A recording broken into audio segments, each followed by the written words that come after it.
Hello students, this is Nidhi Gautam. Today we will discuss about the particle size distribution. So, particle size distribution. Now start. Percentage of different size of particles present in given dry sample of soil is computed by particle size analysis or mechanical analysis, that is generally being carried out in two stages: sieve analysis and sedimentation or wet mechanical analysis. The first stage is generally used for the analysis of coarse grained particles, and second stage is generally used for the analysis of fine grained particles. In general, all sizes of particles are present in soil sample, hence both the stages of analysis are being performed. In actual, sieve analysis is the representative of particle size distribution as it is not dependent upon temperature. Result of sieve analysis are more accurate than sedimentation analysis. Now first, sieve analysis. Sieve analysis is being carried out for coarse grained particles having size greater than, size will be denoted by D, it is the dia of particles. So the size greater than 75 micron or 0.075 mm. Sieve analysis is further of two types: coarse sieving, fine sieving.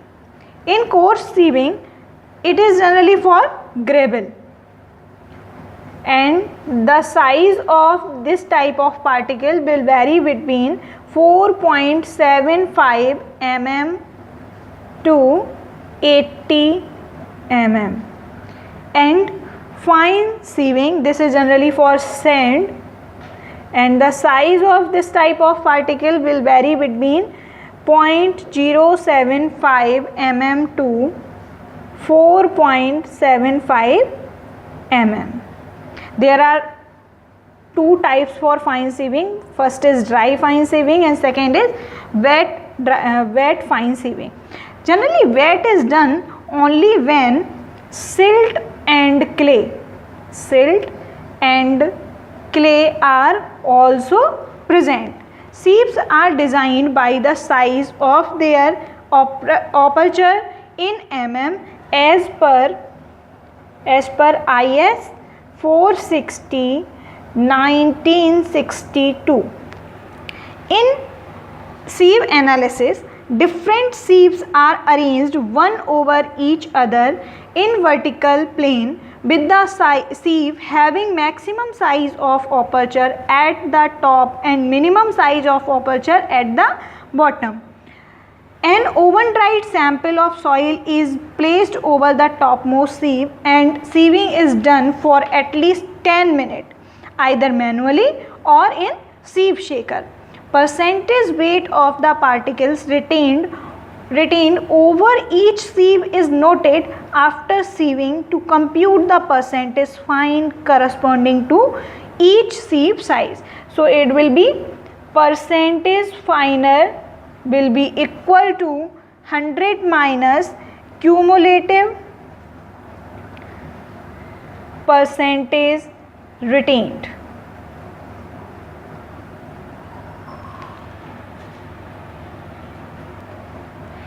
In coarse sieving is done for the particles having size greater than 4.75 mm, that is gravel. Sieves used in this case are 80 mm, then 40 mm, and then 10 mm, and then 4.75 mm. Percentage finer represents the percentage of particles less than the size of stated particles. Now, fine sieving. Fine sieving is done for the particles having size greater than 0.075 mm and not exceeding 4.75 mm, that is sand. Sieves used in this case are in the fine sieving are 2 mm, then 1 mm, then 600 micron, then 425 micron, then 300 micron, then 212 micron, then 150 micron, and then 75 micron.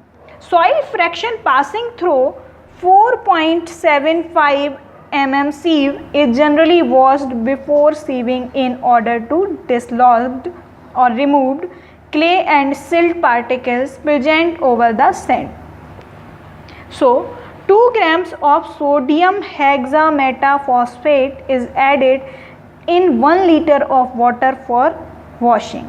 Sodium hexametaphosphate is a deflocculant agent which is prescribed by IS 2720. The result of the sieve analysis is being analyzed for percentage finer and corresponding size of the particles. Now, next is sedimentation analysis. Sedimentation analysis is being carried out for the particles having size less than 0.075 mm. It is fine grained. Particle having size less than 0.2 micron cannot be analyzed even by sedimentation. So, particle size should not be less than 0.2 micron.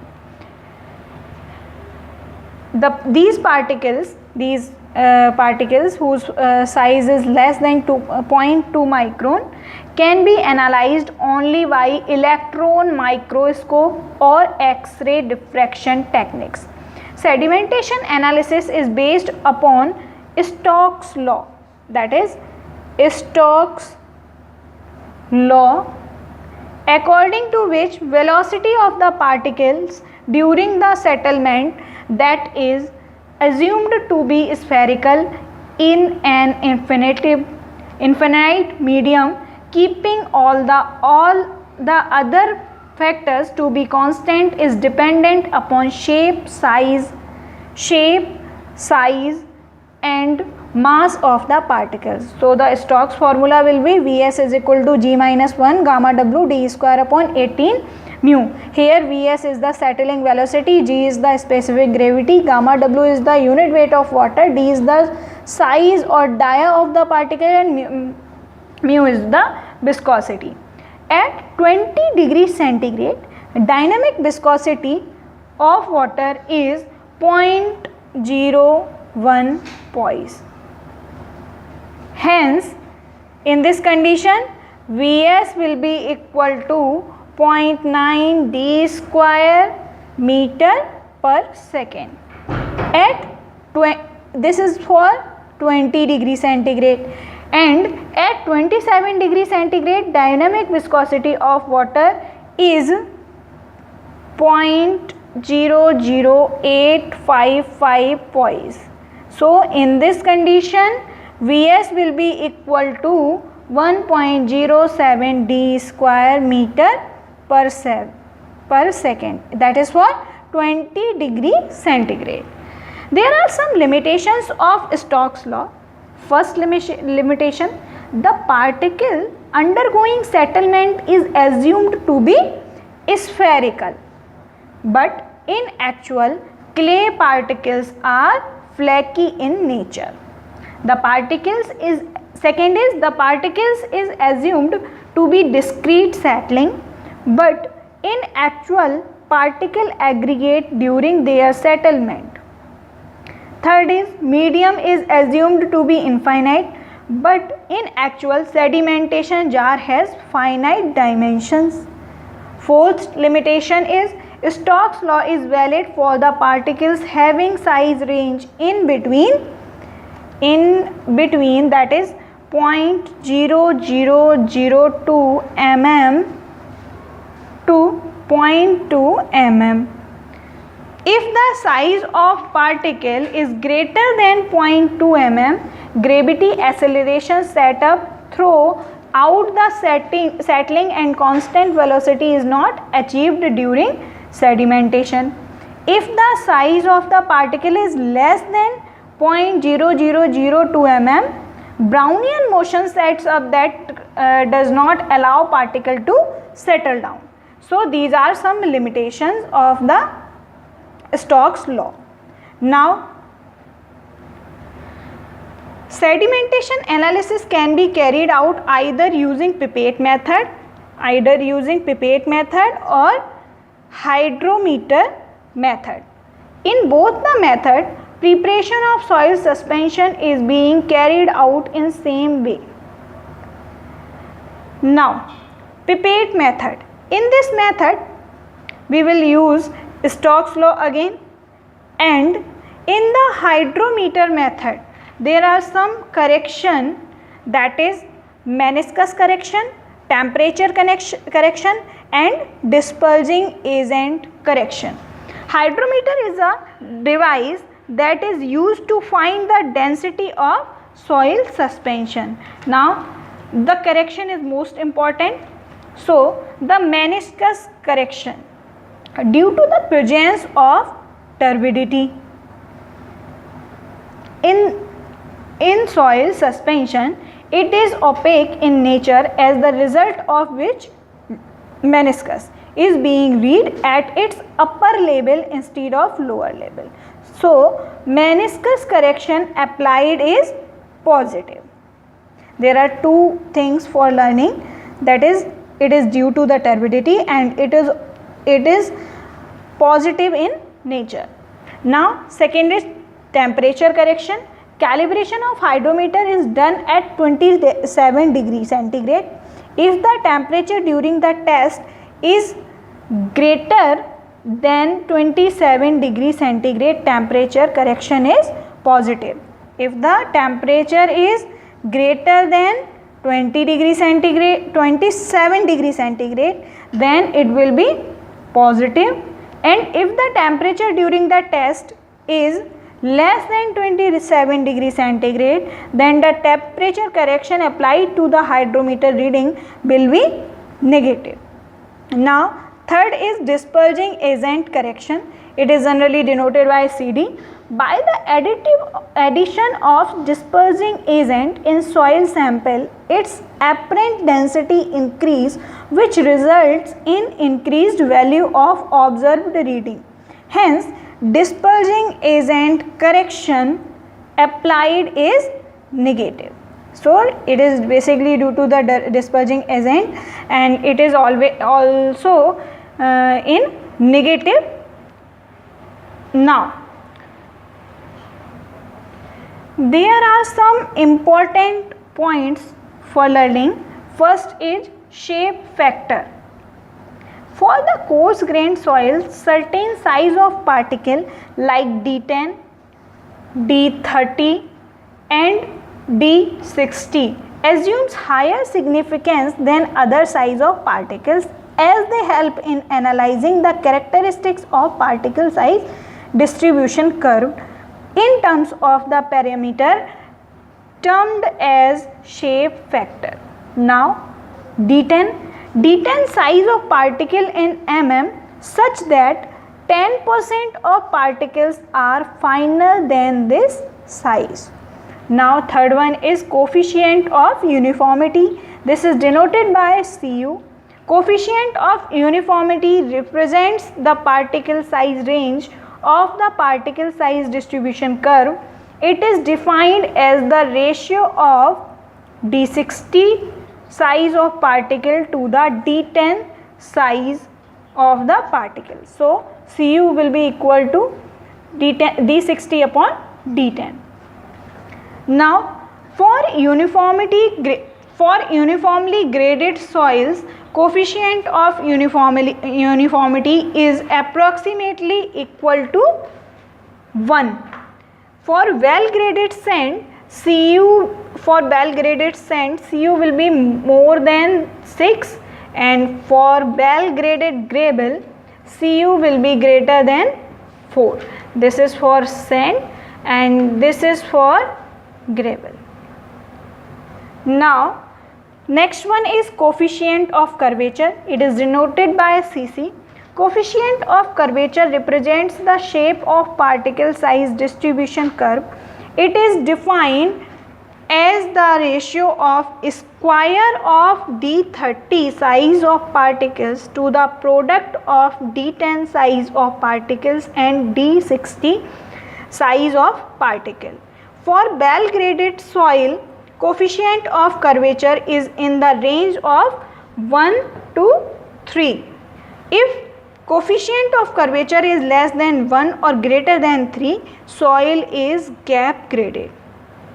Now, poorly graded soil is formed if weathering is carried out by following water or air, whereas well graded soil is formed if weathering is carried out by ice. The weathering force on the particles is same, that is why the result soil is poorly graded soil.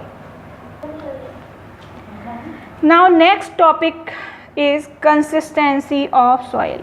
Consistency is means the relative ease with which soil can be deformed. This term is used for fine grained soil only. This is only for fine grained soil, as it denotes the degree of firmness of the soil, which may be termed as soft, stiff or hard. Now it can be understood by this graph. This is the volume of soil, this is the water content, and now this analysis was done by Atterberg. Atterberg analyzed the consistency of soil in 4 stages. First is solid, semi-solid, plastic and liquid.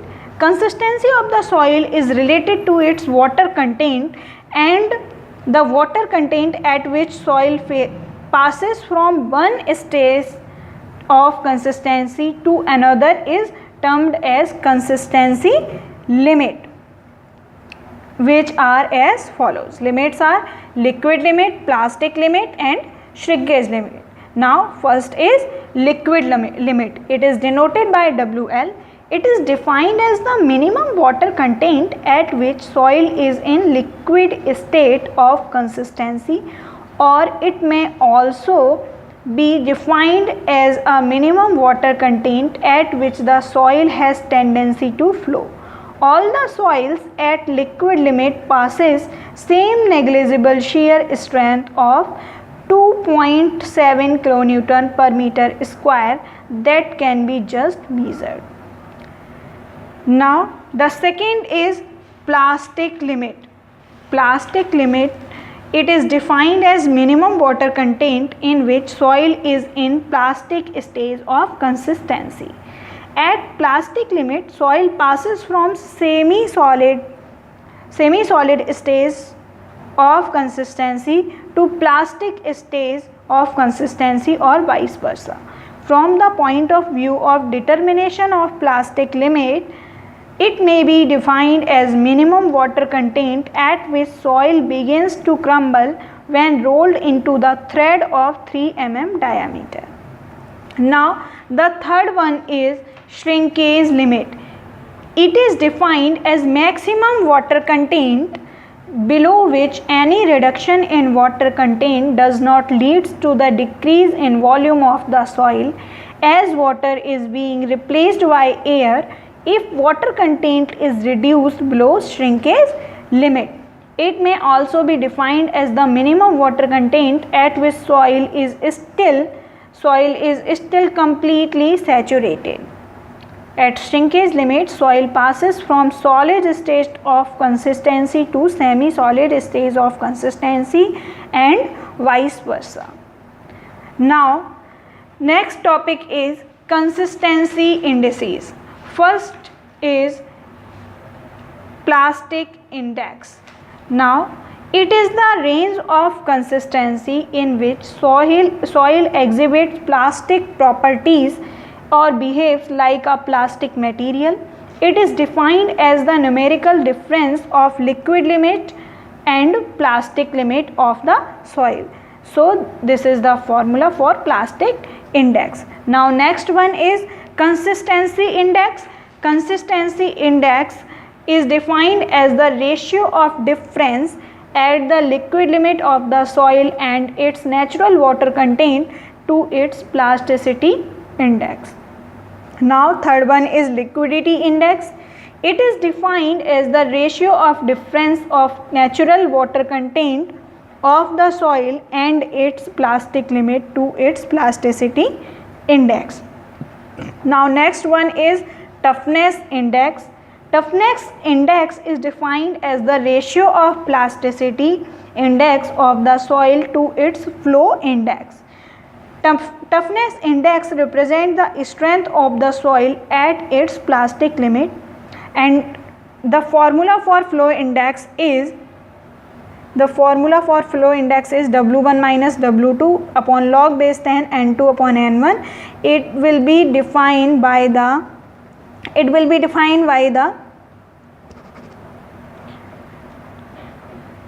practical and experiment to the determination of liquid limit. So we will discuss about flow index after this chapter. And now there are some terms to learn the definition, that is sensitivity. Sensitivity is denoted by ST. So generally consistency of undisturbed sample of clay is attained even at same water content upon its remolding. This change in consistency, loss in strength of clay or decrease in degree of firmness of clay takes place due to following factors. First is due to permanent destruction of soil solids during remolding, and second is due to reorientation of water molecules in the absorbed layer of the soil solids. So this loss of strength of soil is analyzed in the terms of its sensitivity, and the formula for the sensitivity will be unconfined strength of the undisturbed state. Use unconfined strength of the undisturbed state upon unconfined strength at the remolded state. Now, over a period of time, a part of the strength lost by the soil upon remolding is regained by it on the account of rehabilitation of the water molecules in the absorbed layer of soil solids. But the strength lost due to permanent destruction of soil solid is not regained. The property of the soil by virtue of which is regains a part of its lost strength is termed as thixotrophy. And there are another terms. We will discuss about these terms in next video, and thanks for watching this video, and we will discuss about another topics in next video, and thank you.